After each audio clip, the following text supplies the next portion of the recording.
All right, ladies and gentlemen, welcome to another episode of the Resource Insider podcast. Now, normally, if you're a long-term listener of this episode, you are listening to me talk to leaders, investors, entrepreneurs in the mining and metals sector. That is my primary area of expertise and where I've spent most of my career. But I have found over the last several years, I've been personally investing and bringing opportunities to our members at Resource Insider more and more in the energy industry, oil and gas, within primarily the United States and North America. And I will say that has been an incredibly interesting and huge learning curve. And I've relied on a lot of great analysts and materials to get up that curve. But more importantly, I've really made a mission to get out and meet and spend time with and learn from people who have had long careers operating in this space and can provide sort of the guidance we need before investing our own money. And so today in this podcast, we're going to be talking to one of those people, a gentleman named John Harpole, who is the president and the founder of a natural gas brokerage business called Mercator Energy. And I'm going to let him tell you what that actually means.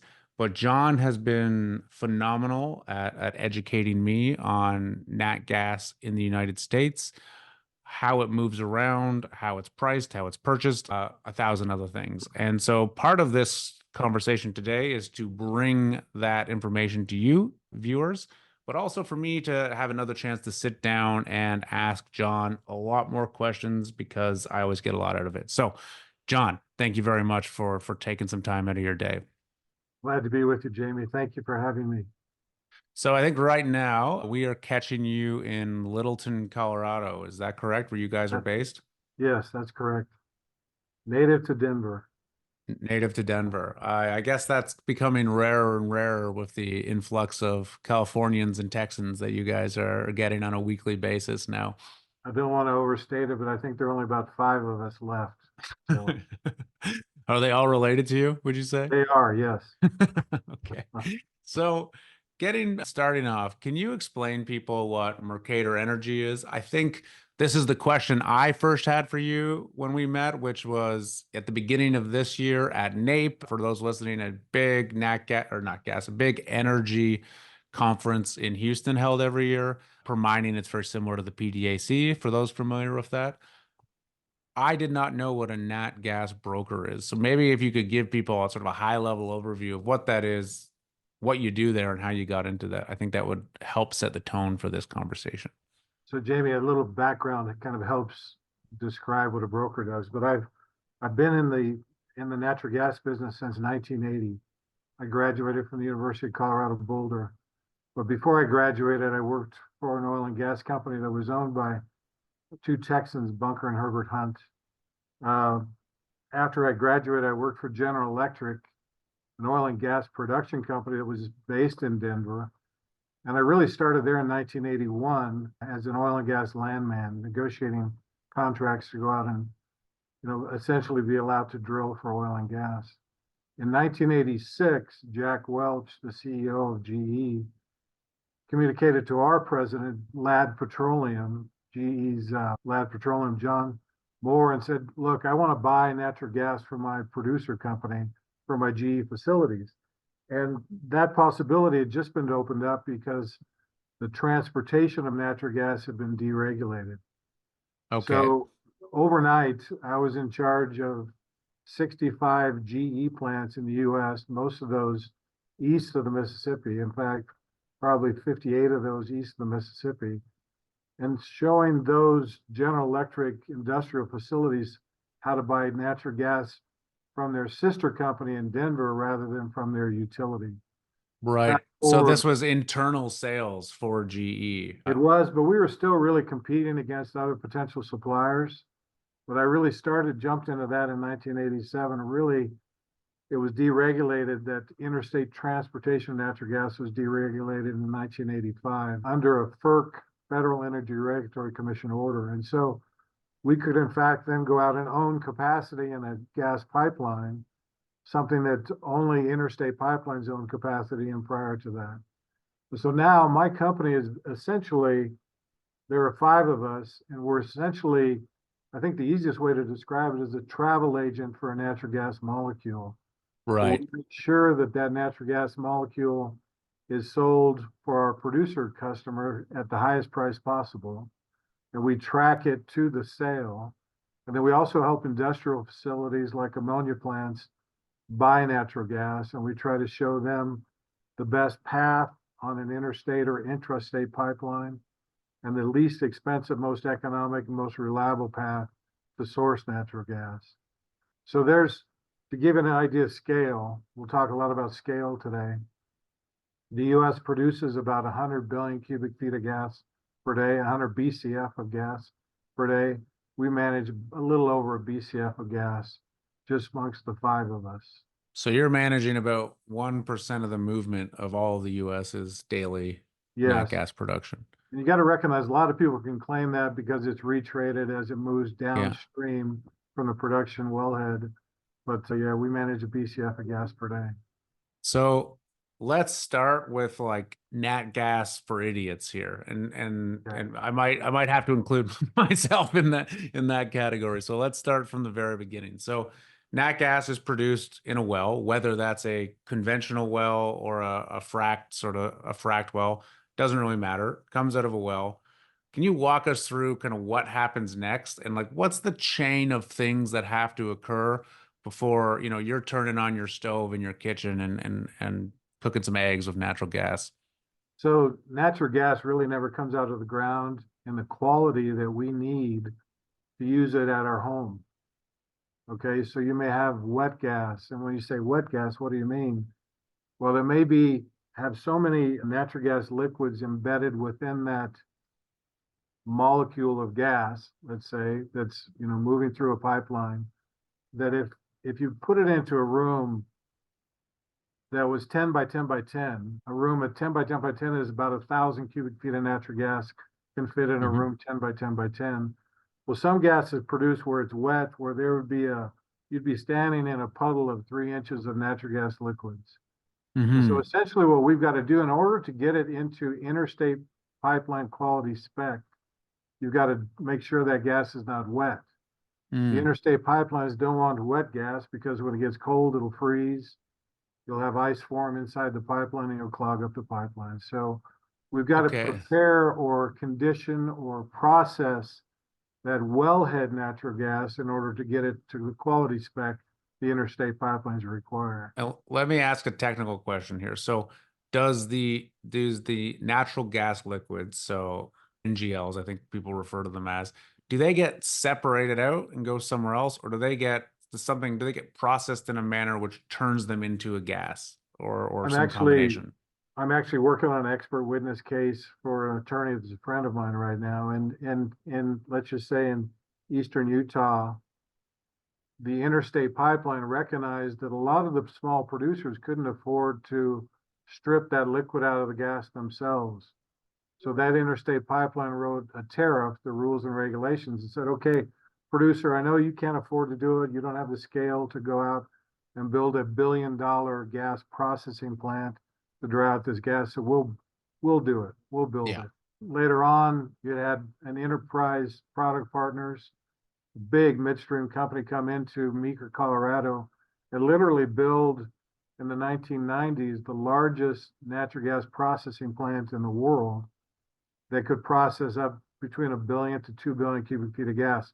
Essentially, they were making it so that you could drill in that area, strip the liquids out of the gas. They separate that and they send it to different points of the country in a natural gas liquids pipeline. So, but again, of the 90 some odd interstate pipelines in the US, each of those require a certain quality spec that says, hey, bring us dry natural gas. If your gas is rich in natural gas liquids, strip it out. You'll have a different income stream for the Yeah. NGLs that you sell. And for clarity, though, as I understand it, the NGLs, they're a product in their own right as well, right? There Yes, is an end use for them, and they get like propane and stuff like that. I think. yes, Do I have that right? Yeah. yes. We're exporting. The U.S. right now is exporting quite a bit of natural gas liquids, propane, butane, and ethane out of the Gulf Coast. Okay. Enterprise, there are about 7 or 8 different companies that have facilities on the water, let's say in the Gulf Coast, and there's even one in Marcus Hook, Philadelphia, where you can export natural gas liquids by ship to other countries. Okay. So, okay, they've stripped out the liquids and from the dry gas, the actual gas. What happens to the dry gas after that? Obviously, I would say I assume 100% of gas moved in the United States occurs in a pipeline. There's no liquefaction of that occurs within the continental United States, I It's, presume. if there's any LNG, it's kind of de minimis, and it's just Okay. kind of a short-term solution until you can get a pipeline built to an area. But Hmm. even then, it's really, really rare. So yes, 100% of that, 104 billion cubic feet of gas per day that we produce moves from the wellhead downstream to its end use destination. And then, so this can be used in industrial processes. This can be used to generate electricity. This can be injected directly into someone's home for, be it heating or cooking or what have you, as Yes. the end product. Yeah. So let's talk about scale again. So one of our clients is an ammonia company based out of Australia, and they literally take natural gas and convert it into nitrogen fertilizer, ammonia-based fertilizer. Hmm. And so your house up in Canada might burn about 4,000 cubic feet of gas per month. Okay, in a cold winter month, they might burn about 4 MCF, 1,000 cubic feet per month. And again, remember, 1,000 cubic feet is the amount of gas it would take to fill a room 10 by 10 by 10. Hmm. Well, one of our ammonia plants down in Louisiana, in Geismar, Louisiana, may burn 180,000 MMBTU a day. When I say burn, I really mean consume, because they take that, convert it into ammonia, and then convert it then into fertilizer, nitrogen-based fertilizer. One of those LNG tankers that you hear about, Hmm. typically those hold, the average LNG tanker holds 3 billion cubic feet of gas per day. So Wow. 3 BCF, not per 3 BCF encompassed in that one LNG tanker. So that 3 billion cubic feet of gas, again, scale, is enough to heat 42,000 homes for a year. And it was really those 42,000. LNG tankers that kept Europe going after the gas was cut from Russia after the invasion of Ukraine. We saw incredible volumes of liquefied natural gas exported to Europe to kind of maintain their ability to get through the winter. Okay. That's I think where we should go next, because I'd like to talk about demand and pricing on this. And what I think where I'd like to start is, and you may not have these numbers off the top of your head, I'm putting you on the spot here, but do you know what percentage, like what the breakdown of the end use for natural gas is within the United States? Like what percent is used for nitrate fertilizers? What percent is used in the home versus industrial? Do you have a broad breakdown I of where that do, goes? actually. Good question. It's a good question because I have the answer for you. There we If go. you aggregated all the fertilizer, ammonia-based, nitrogen-based fertilizer demand in the world, okay, it would be about 11 billion cubic feet of natural gas worldwide that's converted to ammonia and nitrogen. So about Hmm. 11% of what the U.S. produces on a daily basis is converted worldwide. But let's And talk for a I minute think the about what US happened. is about 25% of global supply, is the number Pardon I've me. heard. I think the US is what, about 25% of global supply is the The number I think U.S. I've heard.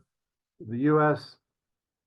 Well, the U.S. is kind of the world's energy superpower. So right now, in 2023, the U.S. produced or had LNG exports of about 114 billion cubic meters per day.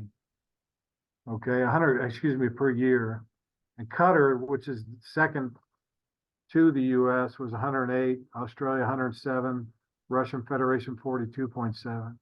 Hmm. So we are, in fact, the superpower. But I think a good way to dial into this is talk about what happened in Russia and what happened with Germany and really the folks in Western Europe. Shortly after, there are three kind of worldwide prices that everybody follows for natural gas. Our New York Mercantile Exchange price, that's a price located at the Henry Hub, Erath, Louisiana. You've got the JKM price, that's the price of LNG delivered to Asia. And then you've got the price delivered to Europe. Okay. So on a 1 year look forward, what's the price for natural gas in the US? Yesterday it was $2.90. That is, if you wanted to sell gas based on a NYMEX price for the next year, you get $2.90. The price in Asia is $13.06. Price delivered to Europe is $37. Okay. During Wow. that crisis after the natural gas debacle, that price in Europe got as high as $97 per unit per day, while the US $97 price, per unit per day. while the US price shortly after the invasion of Ukraine was Yeah. $7.70. So we're looking at something like 30 plus times the base US price today. Now, At that I mean, time. at the time, US gas price, I think, spiked almost $10 per MCF. They I did. think, They or in did. that. Yeah. They did. That was And was that driven by this foreign demand without effectively? doubt. Yeah, Yeah. without doubt. It was a lot of fundamentals. That was the number one fundamental, though. But again, if you looked at a 3 year forward price for natural gas in the US, it's $3.67. Asia, it's $12.20. And Europe is $35. So it's So, going up. yeah, you obviously get an idea of the demand relative to the price by those three, international markers for the value of natural gas. And that's all in Europe. That's all things that they brought upon themselves by relying too heavily on that one supplier being the Russian Federation. And this is very interesting to me, kind of coming from the mining sector of the regional nature of natural gas. Because in mining, an ounce of gold is an ounce of gold. It's today something like 2,300 bucks, and it's 2,300 bucks in Russia or in Canada or in England or in Brazil. And so it's a very different commodity. And we have the supply and demand dynamics here internationally, but when we look at, say, within the continental United States, what's driving demand and what's driving use cases, the most simple version I always hear is it often comes down to the weather, right? That when it's hot, people have their air conditions on, more nat gas gets consumed. When it's cold and people are heating their houses, more nat gas gets consumed. Is that is sort of weather and I guess heating and power uses, is that the primary driver of sort of like nat gas within the United States over a given year, or are there other big factors there that need to be considered? I think there are other big factors to consider. One of those is kind of the regulations that occur or exist in different areas.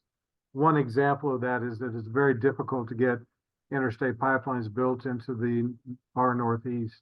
Hmm. That's why you have a New York, what we call city gate price, that during peak day demand is off the charts relative to what it should be if there was plenty of pipeline capacity to get that, what we call Marcellus or Utica production in Pennsylvania and other parts of the world into New York City. And so pipeline and transport can play a big role in it. Now, Hmm. the wild card is always weather. And yet the systems typically are try to be designed to what's called a peak day, where you have all the factors. You've got the industrial baseload demand, you've got the residential demand by virtue of the natural gas fired generation to create the electricity, and then you've got the weather factor. And that peak day demand is something that we would like to think that we're building to, but I see a clash of kind of some of the regulatory and some of the NGO efforts to increase renewables at the cost of reliability for the delivery of fossil fuels. And if I can give you one story, this is Yes, speaks to please. it, and I think it speaks to it nationwide. I won't name the investor-owned utility, but a good friend of mine that runs a set of interstate pipelines, five of the bigger pipelines in the western U.S., met with one of their biggest customers a few months ago. They said, look, based on your energy plan, as we see it going forward with your heat pumps and with your natural gas fired generation to back up wind and solar, we don't think you own enough pipeline capacity on our pipeline to meet your peak day requirements as we see them going forward. And the utility executive's response was, well, we're not investing in any fossil fuel infrastructure because we've taken a net zero pledge by 2050. So Jamie, it's really one of my biggest concerns is that over the next 5 to 10 years, you're going to see things, I think, break down like what we saw in ERCOT after Winter Storm Uri, when that market is tested on a peak day because of this political position that some of these utilities are taking to kind of mimic the efforts of investment that NextEra, one of the biggest renewable providers in the country, they're trying to appease a lot of folks that think we can do without fossil fuels. And I think we're going to have a train wreck relative to peak day demand on some pretty stressful days sometime Yeah. in the next 3 to 5 years.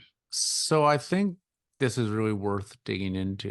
There's a And lot to you, unpack there. yeah, and you referenced ERCOT. Can you give the summary of that story for people who might not be familiar with it? So ERCOT is the Electric Reliability Council of Texas. It manages probably 95% of the electricity that flows in the state of Texas. It's an animal in and on to itself. It's not interconnected with any of the other regional independent system operators.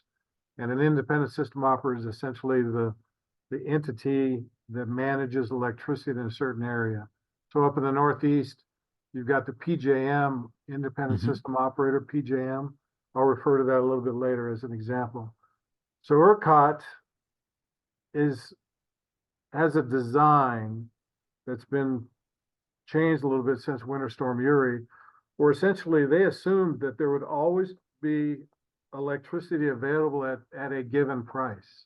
Okay.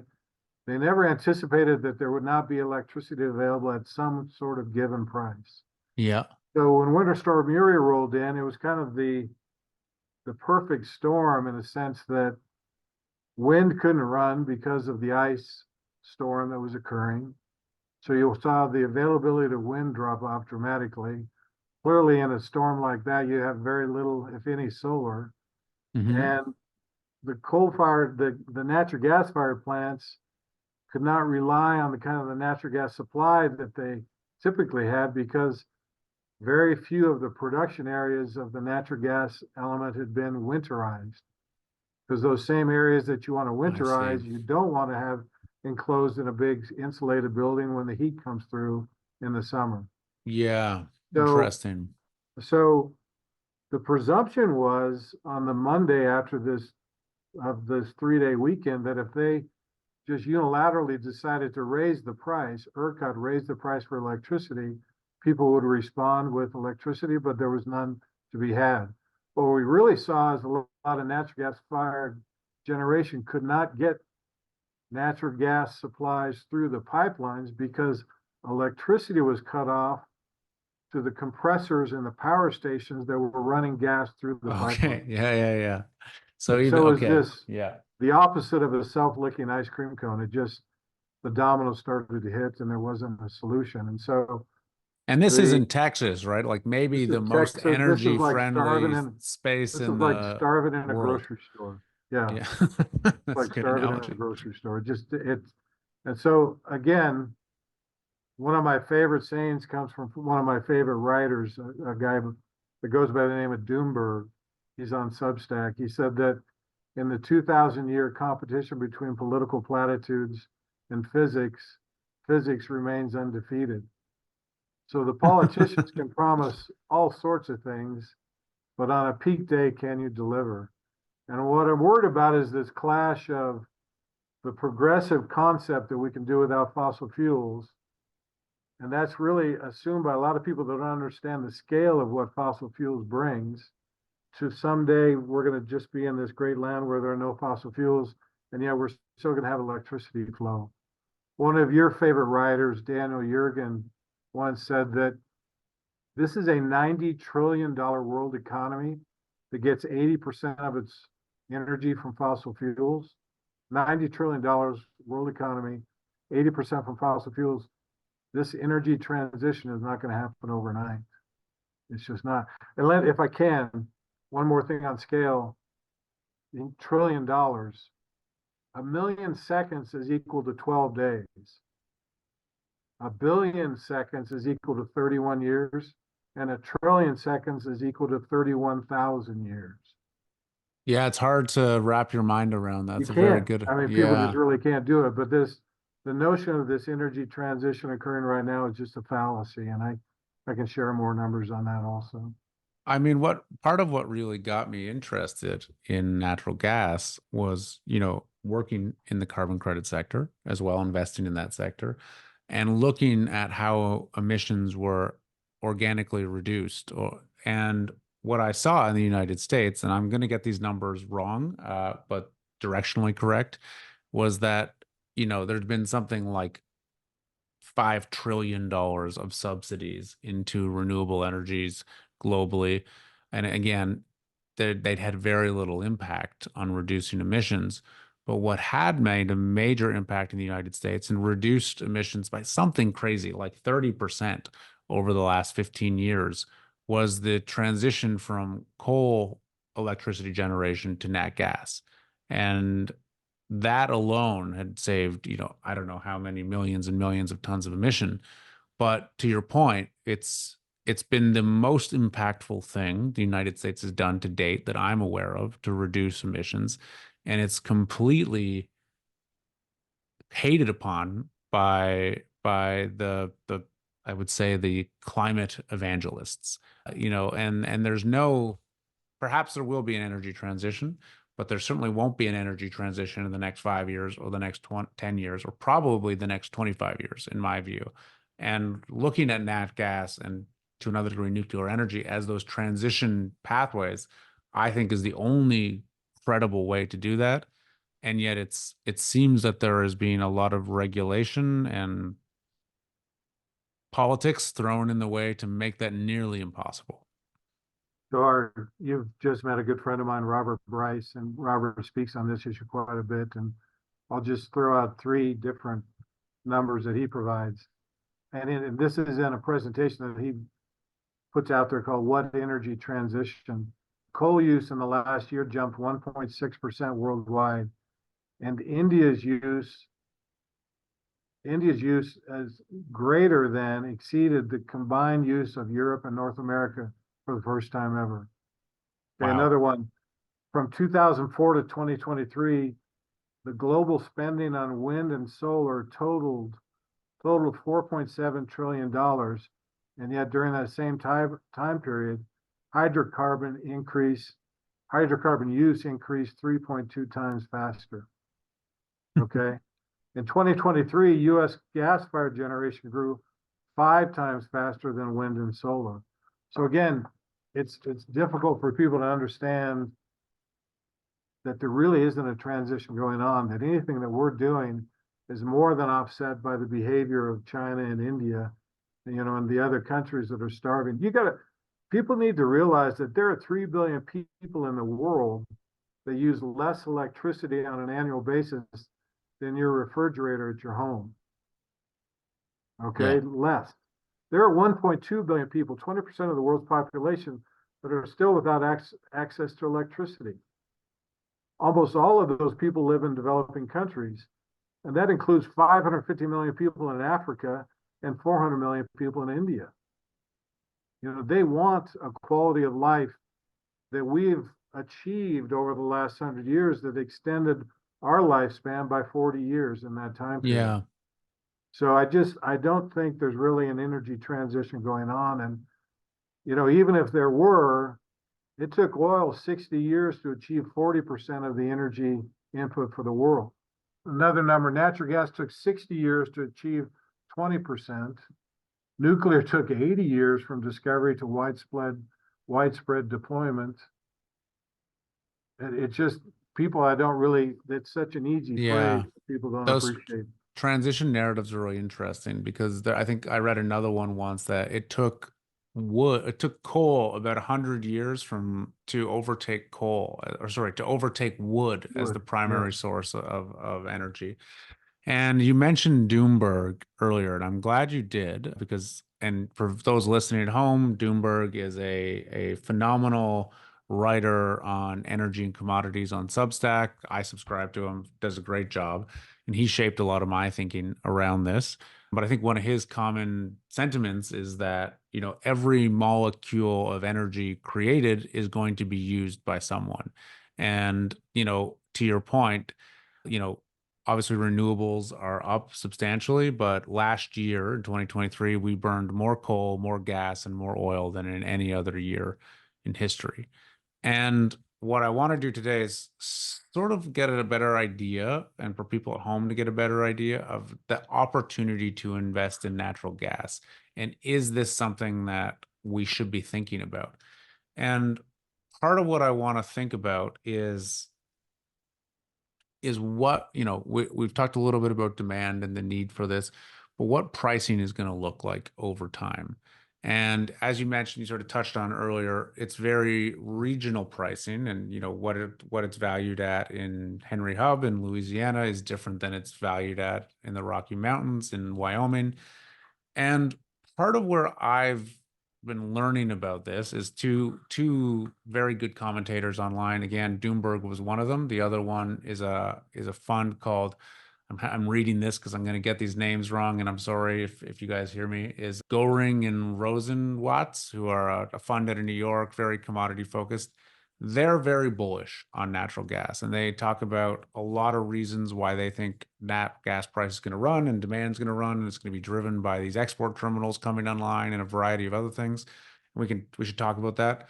But Doomberg takes a more, I would say, conservative approach, where they think they seem to they seem to theorize that, the days of very high nat gas price are over, and that given the sort of the gas coming out of the Permian as a byproduct, and we should talk about that, and given the infrastructure in place today, that we're going to see more stable, less volatile, but sort of moderately lower priced gas. What are your thoughts on this debate? And given how much time you spent in this and what you see on a day to day moving gas around the country? So one of my hobbies is fly fishing, and we have a great saying that, in fly fishing, you can drown in a river that averages 3 feet deep. In the spring runoff, that river may be 8 feet deep. And so I think I generally agree with 99% of what Doomberg says, but a lot of this will be driven by what's the peak day demand and the peak day price and the Winter Storm Uri, Black Swan type event. An Oklahoma friend of mine always says that the Permian Basin is just screwing everything up. And let me give you an idea what he means by that. So imagine a basin, so West Texas, Eastern New Mexico, that is producing 26 BCF of gas per day, so nearly 26% of what the U.S. produces on any given day. That we have an industrial potash mine in Eastern New Mexico that got paid to take gas the last few months because there was so much gas down there. And remember, this is a basin where there's So not gas one has gone company. negative, right? Gas Gas has has gone gone negative. negative. It's like, please take this. We've got to get rid of it so that we can produce our oil. This is a basin where there's no one drilling for natural gas. Mm-hmm. And yet this is such a monster producer that the Permian Basin would be the third largest producing area in the world if it was its own country. For Okay, the oil Permian and or gas for for gas. natural gas. For natural gas, it produces 50% more on a daily basis than Qatar does. Okay, so just since 2014, the last 10 years, the Permian Basin gas production has gone from 5.5 BCF a day to 26 BCF a day in 10 years. And I think it's important to note that that is a byproduct of oil, right? For people who are not familiar with that concept, that Exactly. people are It's drilling for oil and and they getting get this oil. associated natural gas that they've got to do something with because they can't flare it. So imagine those oil numbers, Jamie, in the last 10 years have gone in the Permian Basin from 1 million barrels a day to over 6 million barrels per day. Mm-hmm. Huge, huge volume. And so what the Texas or New Mexico producer has to do is find a home for that natural gas. And so in More some often than cases, they're paying people to take it off their hands. they are. That's the market working its way into a price signal that says, hey, come build a pipeline so we can get this gas out of here and take it down to the Gulf Coast so we can export it. So Take it down to Sorry about that. I didn't mean to cut Good, you off take it there. down to Mexico so we can get rid of it also. And But so so if you say, you've got this where do you want region to though invest that's basically creating 25% of the globe or the national output for free for or free? worse. So to me, you hear that that's very bearish for natural gas, right? When you have to give away your product. So what's For the that what's region, the what's the for that counter? region. So for that region, so let's take the opposite side. Say, what is the price in New York City? Well, again, pipeline after pipeline after pipeline that's wanted to be built to New York City, to the Northeast, to Boston, has been stopped from being built by NGOs that were opposed to fossil fuel infrastructure. And so a place where you want to own natural gas, if you had it, was New York City, Hmm. place where it's abundant. And so it's to your point at the outset of this part of the conversation was there are regional pockets of natural gas that you want to have. Like the Haynesville area of Louisiana, northern Louisiana, that's an area that can easily access the export facilities. And I think the 600-pound gorilla that we haven't talked about yet is that we can export right now about 12 billion cubic feet of natural gas. So let's just say That's 12% of what we overseas, produce. right? Yeah, Export we can via export it. We ship. can Yeah. export it from the Gulf Coast, a little bit from the East Coast. That export number is going to increase in the next 18 months by half. So instead of 12 BCF a day, it'll be 18 BCF a day. Okay, so So let's that's dig why into we see why that that's about price. to happen, right? Let's That's why talk we about see why that that's about price. to happen. Yeah, that's why we see that price jumping. So that right today, the NYMEX is trading at $2.11 for gas tomorrow. The 1-year price is 289 for NYMEX gas. The 3-year price is 366. Again, all driven by those prices that you see in Europe. A 3-year price in Europe, $35. The 1-year price in Europe going forward is $37. So the demand for what we're producing is huge in both Asia and Europe, more so even in Europe because of what's happened with Putin and Gazprom. So why is that tomorrow and not today? Is it because these export terminals still need to be built and brought online to in order to They're service that overseas demand? Yeah, the in-service date, for example, like one that's fed by U.S. gas, Altamira down in Mexico, just turned on 2 days ago. We've had the facility that's Freeport facility has been offline for some time, just kicked Hmm. back on 2 BCF a day, second largest one in the US, just kicked back on about a week ago. And so imagine that kind of demand that can turn on and off based on maybe a force majeure type situation impacting the price of natural gas. But then imagine the machine of what the Permian Basin is in terms of producing natural gas at a very discounted price that is going to ultimately, I think, find its way, that net gas is going to find its way overseas or down into Mexico for gas-fired electric generation, or even some exports on the west coast of Mexico. Hmm. So you got to realize that in the last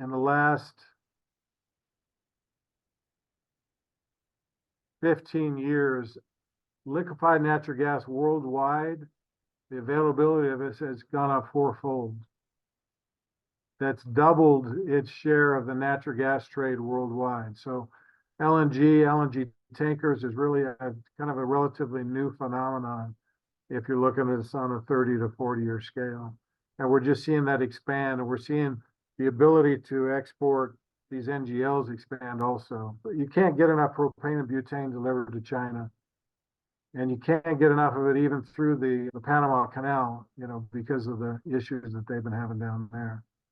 So it's So about for any, demand.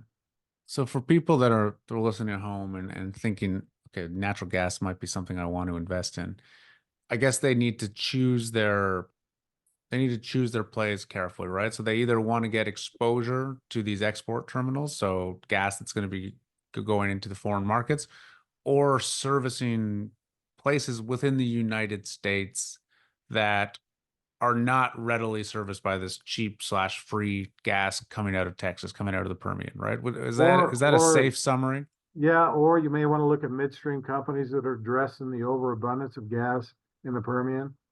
Who's coming up with the best new solution? there's an issue going on in the Permian right now where the large companies in the Permian, the Chevrons of the Yeah. world, know what they're going to do 3 years from now with all their production, natural gas liquids, and more importantly, oil.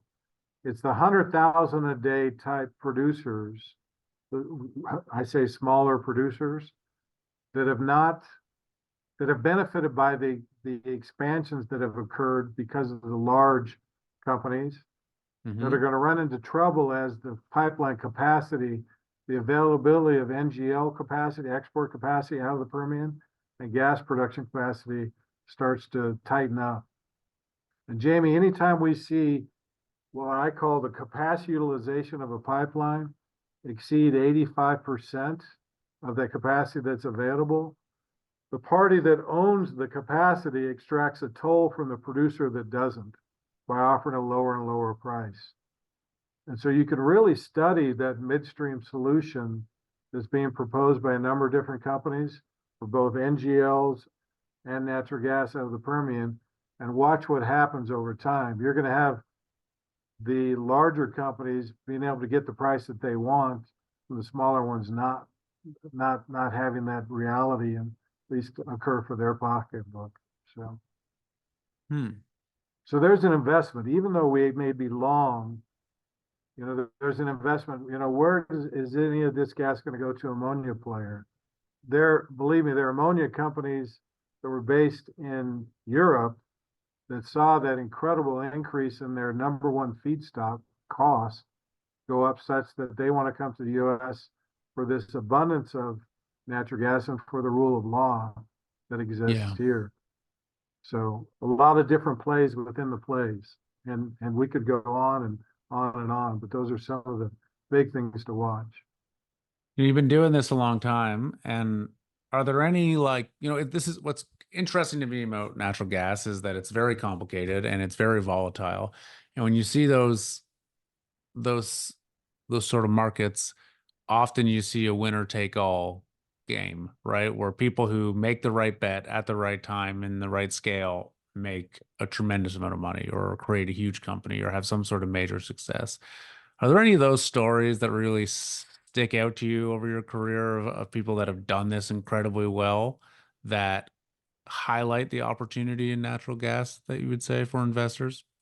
And then The, maybe some cautionary ones if you want to touch oh, on there those too. there are many cautionary ones, but quite frankly, and I know you know this through your career, the people that have been at the right place at the right time, consider that to be lucky, and they don't have the hubris to say that I knew this was going to happen.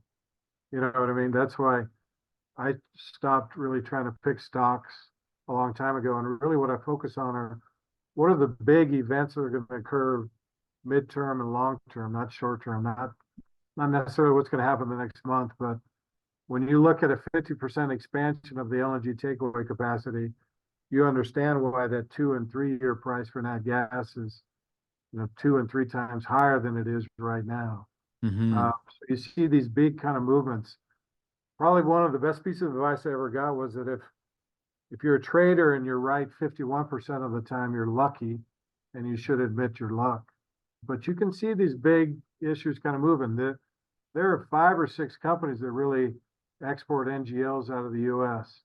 And I really like Energy Transfer, Enterprise, and Phillips 66. I think Phillips 66 is really a quiet company, but I was representing a Chinese buyer of butane and propane, and they could not get enough of it. And I think that's even more the case than it is necessarily for LNG.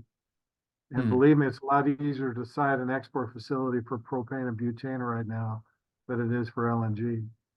But we are going to be more and more driven by a worldwide price for natural gas. Our price is here, but then you still have this issue of basically free gas in the Permian, which is, for us as being Americans is kind of a true blessing that we have that what a good friend of mine calls tiramisu of production down in the Permian Basin that's going to be there for many, many, many, many years, many years. You mentioned something that I've been kind of thinking about in the back of my mind a few minutes ago, which is that the opportunity to export out of Mexico. Are you able to export gas out of California, or is that a No, and no-go? that's one of my great frustrations is that I actually worked on an LNG import facility back in 2003. This will give you an idea of the way that things have changed. So in 2003, before the shale revolution, we thought that by now in the 2020s, we would have to import anywhere from 25 to 40% of our natural gas. Hmm. 25 to 40%. In 2003, Putin, through Gazprom, was trying to hire 200 natural gas marketers in Houston to market Russian natural gas in the US. So in 2002 and 3, I partnered up with an Indian tribe in Northwest Washington to build an import facility that ostensibly would have been on tribal lands. And so you could really argue, do we have to, by virtue of our treaty rights, the Indian tribe, do we have to negotiate with the DOE or FERC for Hmm. license? And so that's really when I got onto this thing of trying to understand what Gazprom, what Putin, what the Russian production was all about. And then think about it, we had the turnaround of the shale revolution. Imagine a $2 billion pipeline being built in 2004 from the Rockies, Southwest Wyoming, all the way to middle of Ohio, where the environmental impact statement in 2003 said, hey, by 2020, we should see an increase of demand in Ohio of about 2 billion cubic feet of gas per day. So we can justify this all day long. Boom, the shale revolution occurs. And instead of 2 BCF a day of additional demand, we've got 25 BCF a day of production in the Ohio, Pennsylvania area. So that's how much this shale revolution kind of shook up the world. But it's really the notion that right now you cannot export or import LNG into California, Oregon, or Washington. There's like this blockade. And so in order to get Western US gas out California, Oregon, or Washington, you can't Washington, you can't build an import LNG. LNG in No, or out. or you can't export it. Now there's an export facilities being built, not far from you up at Prince Rupert, Yeah. an LNG. So Canada will be exporting a lot of that Montney shale gas that you've got up there. But if we wanted, and this is the frustration, Western Colorado, Piceance Basin, it's as big in reserves as the Marcellus and the Utica. Yeah. And yet I cannot get that world-class reserve base out through the west coast of the US to China or Asia. Can't do it. So In let order me to do ask it, you we'd that have to build south to Mexico and get it out that way. does does California, Oregon, Washington, do they rely on Coloradan or other natural gas for their own electricity? Or because Yes. obviously you can't frack, or I don't think you can do much drilling at all in California. I'm not sure what it is Now, in Oregon and Washington. the in-state Probably. California production the last 10 years has dropped by probably 70%. So California relies on Southwest Wyoming, the Pinedale Anticline, the Green River Basin, Hmm. Wamsutter area, relies on Utah production, relies on production down in New Mexico and even the Permian Basin to come in by pipeline. And I really think in terms of train wrecks, that's where it's going to hit, is that there's going to be a realization that they've closed down too many nukes and too many coal plants. They're relying too heavily. They've kind of painted themselves into this peak day natural gas fired generation corner, if you will. Hmm. And at the same time, the production in all the basins that feed, other than the Permian, that can feed California have seen over the last 5 years a 10% year on year decline in production. And so we're seeing this kind of blowout, certainly in January and February, for Rocky Mountain based production from the San Juan Basin up to Wyoming. We've seen a blowout in the months when California needs natural gas for heating load. And I think So that'll be expand beyond production just is January and down, December. but Pardon me? presumably production is down. You said about 10% from Yes. the basins feeding that region. But I think this would probably also play into the pipeline capacity as well, right? That Right, but if you're the Permian Basin, you'll never build to California because they want to deal without natural gas. So California, if you really look at it for the Permian Basin, is about the sixth market of choice. You would rather take that down to the ammonia consumers down in Louisiana or the export facilities down the Gulf Coast to get it out of the country. And so I really see this issue developing where some of this Rocky Mountain natural gas that can get to California is going to not just see the spikes on the peak day usage that occur in January and February, but it's going to happen really October through March because they really, the adults have to show up in the room someday in California. They have to realize, and the only solution that they can cite quickly will be natural gas. So that's why I'm just a huge believer that when California figures it out, it'll be a real benefit to the Rocky Mountain natural gas producer. But Jamie, that may take 3 to 4 to 5 years to play out. How does this look on the ground when you hit these peak day numbers and you don't have the electricity from natural gas or otherwise to service that? Is this like blackouts, rolling brownouts? Is it skyrocketing sort of this dynamic pricing? Like how does that actually look for if I'm a consumer sitting in my living room in California? So DEFCON 4 is day to day. DEFCON 3 is you're going to have rolling brownouts. Mm-hmm. DEFCON 2 is you've got blackouts that are sustained. And DEFCON 1 is that you lose so much gas supply that you lose pipeline pressure in your utility distribution system, which can take 2 months to bring back up. Let's just say, as an example, Colorado had an issue about 14 years ago where we almost lost pipeline pressure into our utility grid here. And the estimates are that it would take a month and a half to go out and relight every pilot light at every residential water heater and cooktop stove. So again, it can get really, really, really bad. They'll do everything they can to maintain the kind of pipeline pressure so that they don't lose the kind of pressure that allows them to service a residential user. But we're not seeing the infrastructure built by these investor-owned utilities. So I think maintain that pipeline pressure on a peak day sometime in the next 5 to 10 years. Becomes And an it's issue. frightening. It's huge issue. So let me ask you this. If you lived in California right now, yeah, if you were in Sacramento, what would you be doing as I'd just a buy a very, homeowner? very, very, very large propane tank and arrange for propane tank deliveries to my residents. And I'm not kidding. I just, and even then, I'm not sure how long you can keep the lights on. And I don't mean to sound melodramatic here at all, but ERCOT came very, very close to losing utility pipeline pressure. And they did everything that they could to maintain it. But, that's kind of a DEFCON 1 experience that I hope we never really run into here. But in order to meet the peak day requirements that are forecast as solar and wind take more and more baseload power generation responsibility, you're going to have to increase the infrastructure for natural gas for those peak day demands.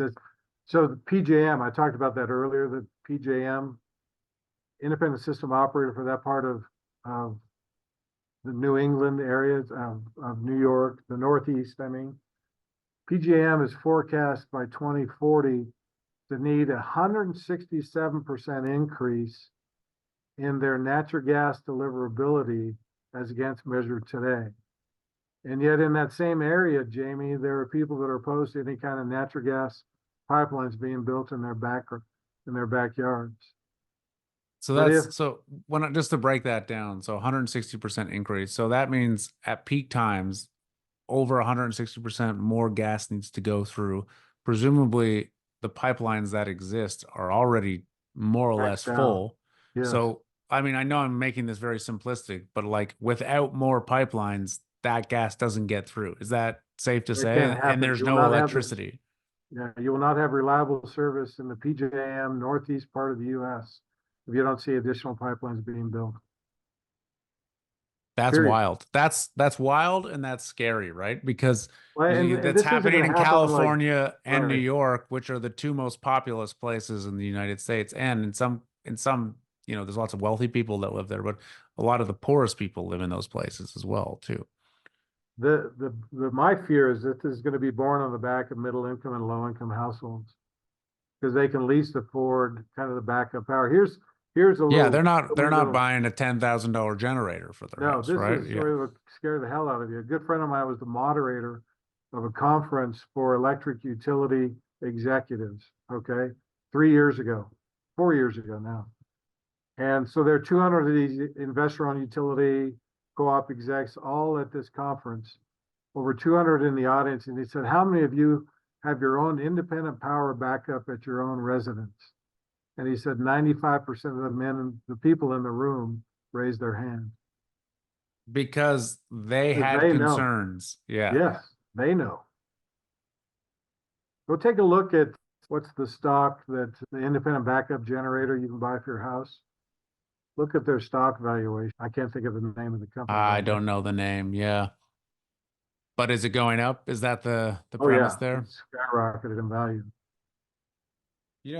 It's crazy to think that in like this day and age in the United States that we're like having the power go out is a real concern. And not because we can't do it, but because the regulations being put in place make it almost impossible to succeed. So here's my question for you on that.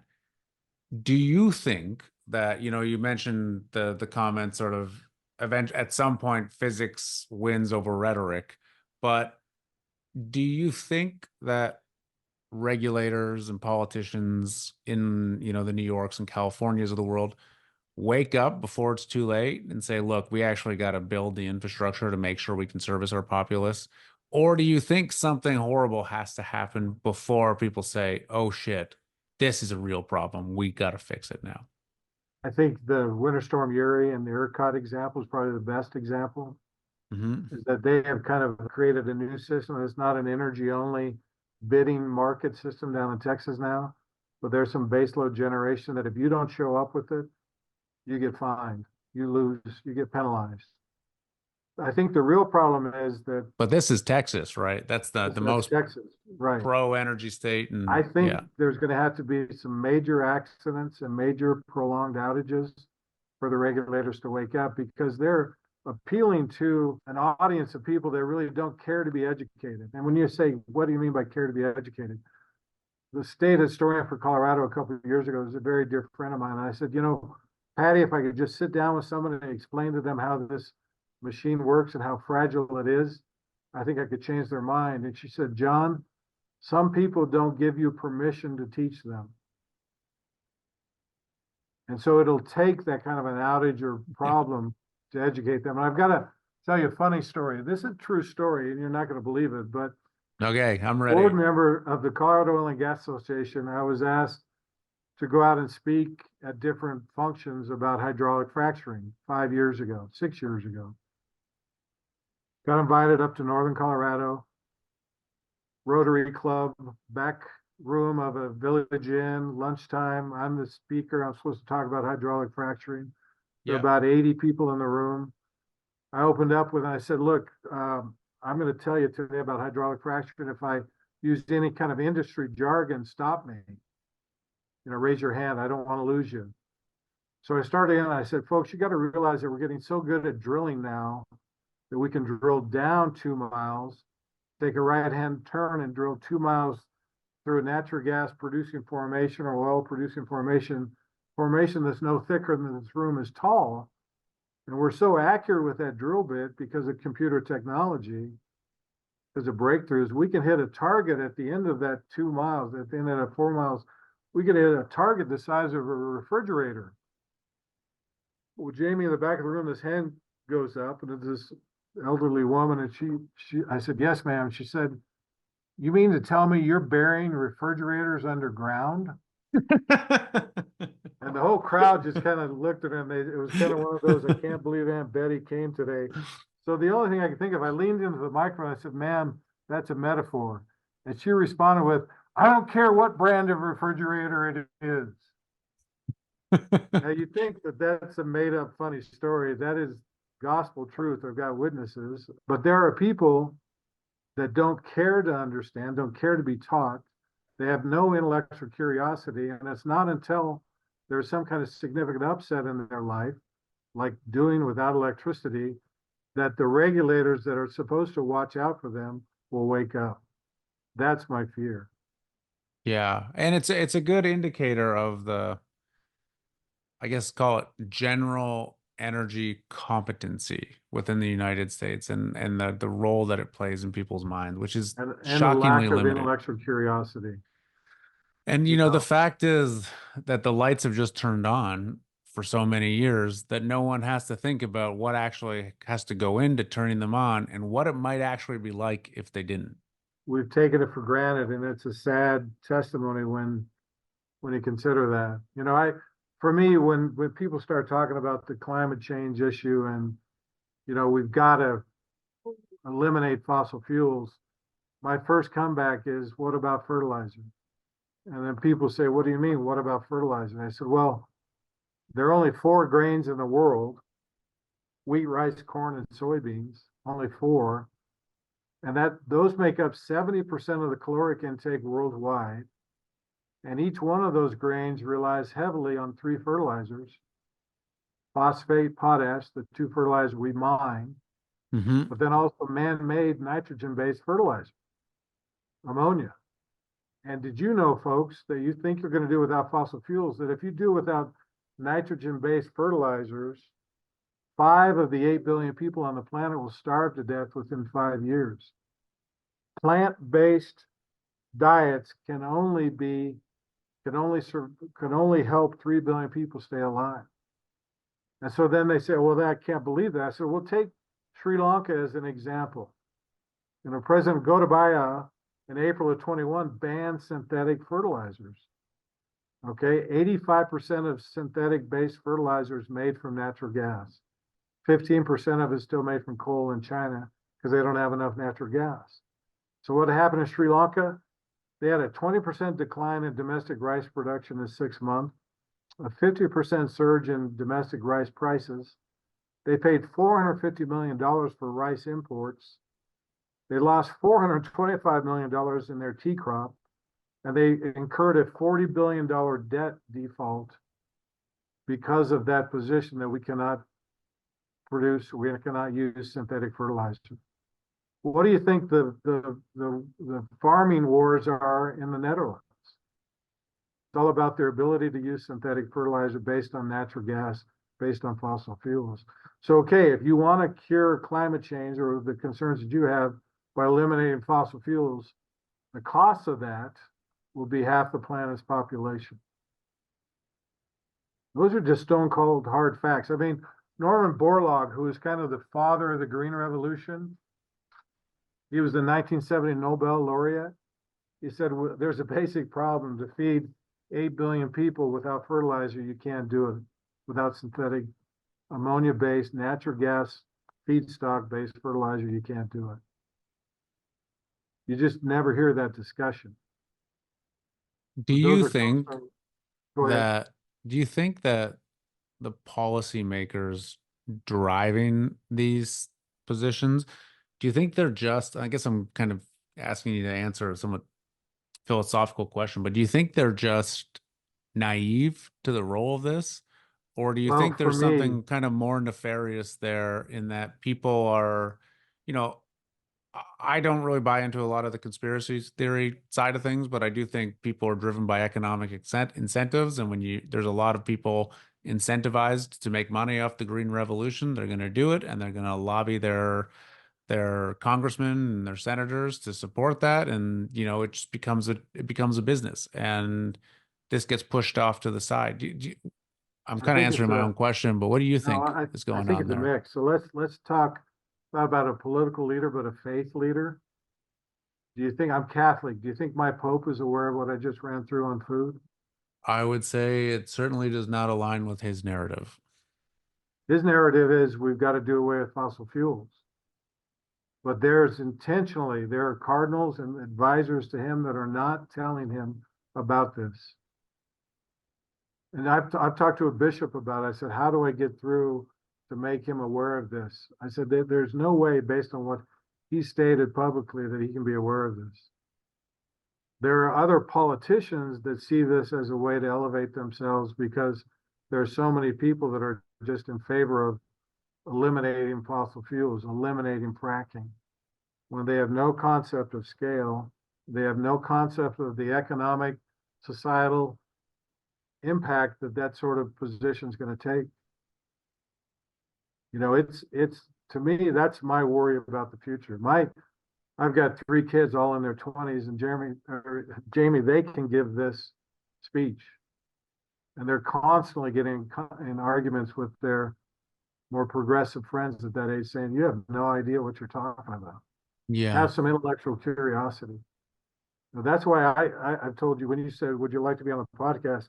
Anytime, any place to get this message out, and it's just about fertilizer. I mean, consider this: in 2019, the world used a staggering 4.5 billion tons of cement, 1.8 billion tons of steel, 370 million tons of plastics, and 200 million tons of fertilizer. All of those are, fossil fuels are critical to the production of Yeah. those. Yeah. They're Incredibly just, energy intensive. it's stunning how little some people care to Yeah. know or want to know about the scale of this energy issue. I'll give you a story similar to what you just told me. So about a year and a half ago, I was in, where was I? I was in Italy, and I was at an event, and I met a European energy lobbyist. I think he was French, but don't quote me on that one. And we were talking, and this was as things had kind of were starting to go to hell with Russia, and the Gazprom pipeline had been cut off.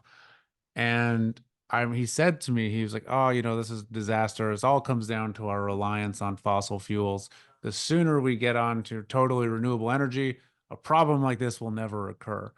And I just remember, I don't even think I argued with him. I kind of just like sat there slack jaw and was like, this guy's entire job is energy.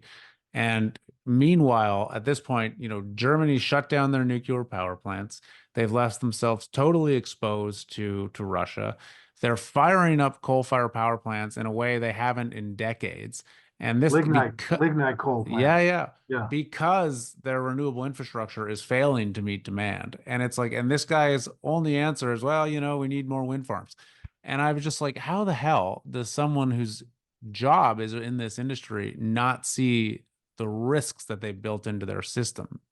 And I think he was totally genuine. That's the thing. I think he believed it. He And it's believed it. wild. Yeah. But think about the impact on low income households. I Yeah. was raised in a Yeah. low Yeah. income household. My mom would sweat bullets over $100 a month gas utility bill. Think about the impact on what we're seeing right now in Germany is the deindustrialization of Germany.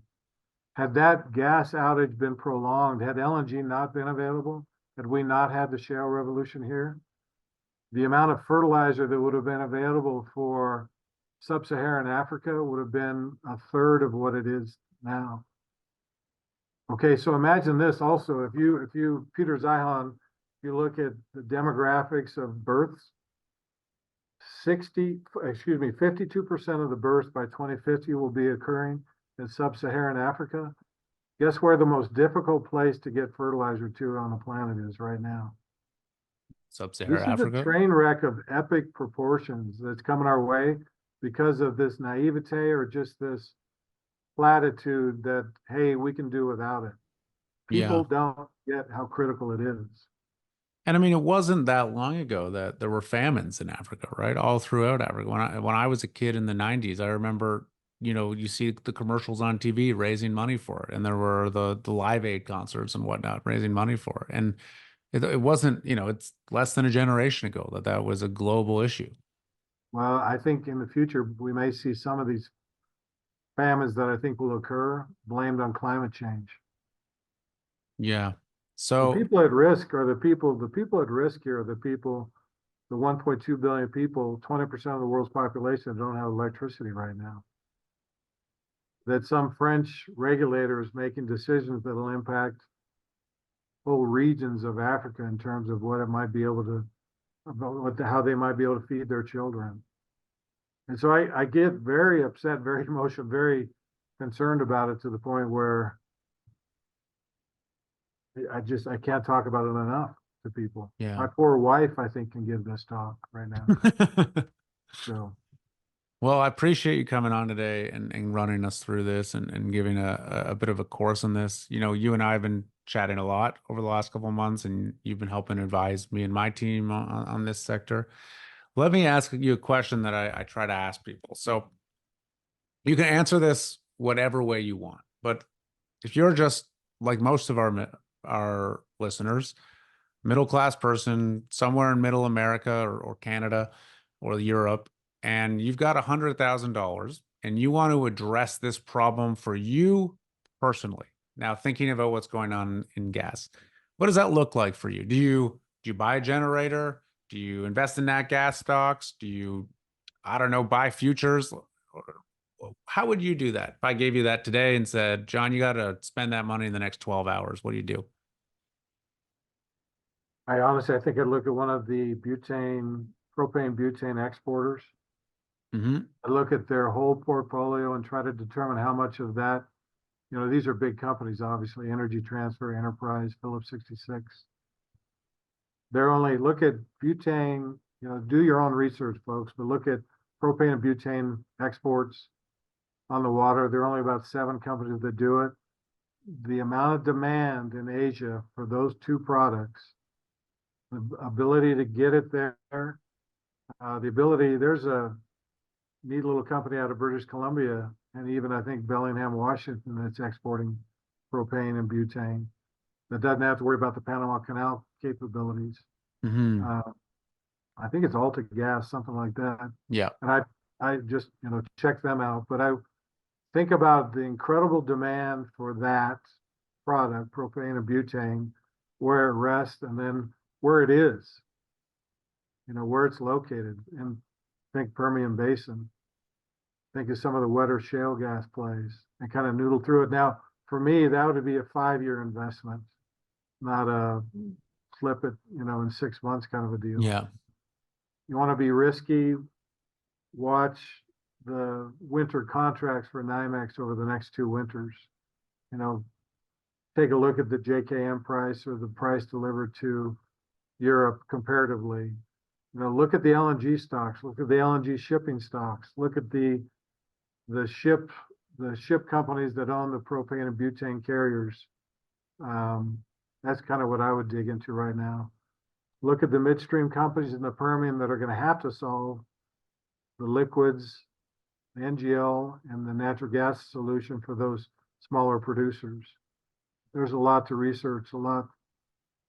And the market will work this thing out, but it's just try to understand the scale of it all and where your investment might fit in that scale. You've been doing this, I think you said, for almost 40 years now. You've been doing this pre-shale revolution, during the shale revolution, post-shale revolution. What's your general sentiment on the U.S. gas sector today, comparatively throughout your career?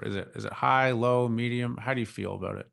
Here's a really tough part, Jamie. I looked at this a few years ago, and I think it still holds true that 90% of the open interest position on the NYMEX natural gas contract, 90% of the open interest position is the next 3 months. So there's no liquidity on anything beyond 3 months. Mm-hmm.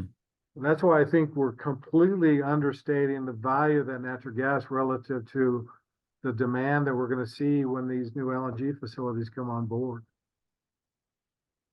And the trader does the coefficient correlation predictability of that price relationship predicated on a model that's going to completely change when these LNG facilities come online.